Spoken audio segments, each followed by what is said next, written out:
কৈশোর, আবার যৌবন, আবার বাতিয়ে দেওয়া মিল্লাতের ক্যাম্পাস আজকে যেন চীন মৈত্রী সম্মেলন কেন্দ্রের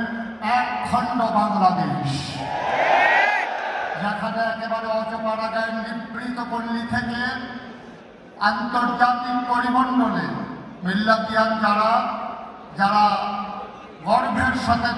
সাথে বেরিয়ে বেড়ায় আমার গর্বের মিল্লাত।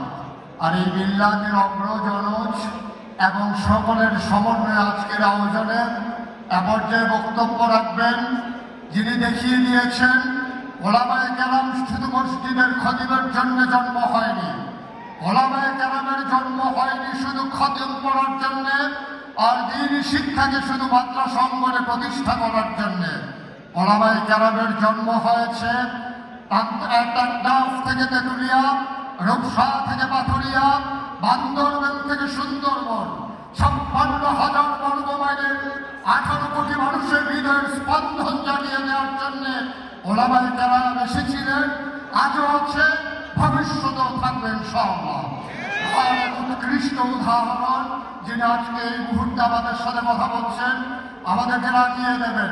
আমাদেরকে জাগিয়ে দেবেন, ঘুমন্ত মানুষগুলোকে আবার সিংহ শার্দুলের মতো জাগিয়ে দেবেন। যেমন কবি ফজলুল বলেছিলেন, অত যে আধার পর্দা পাড়ায় ভোর হলে জানি না তা,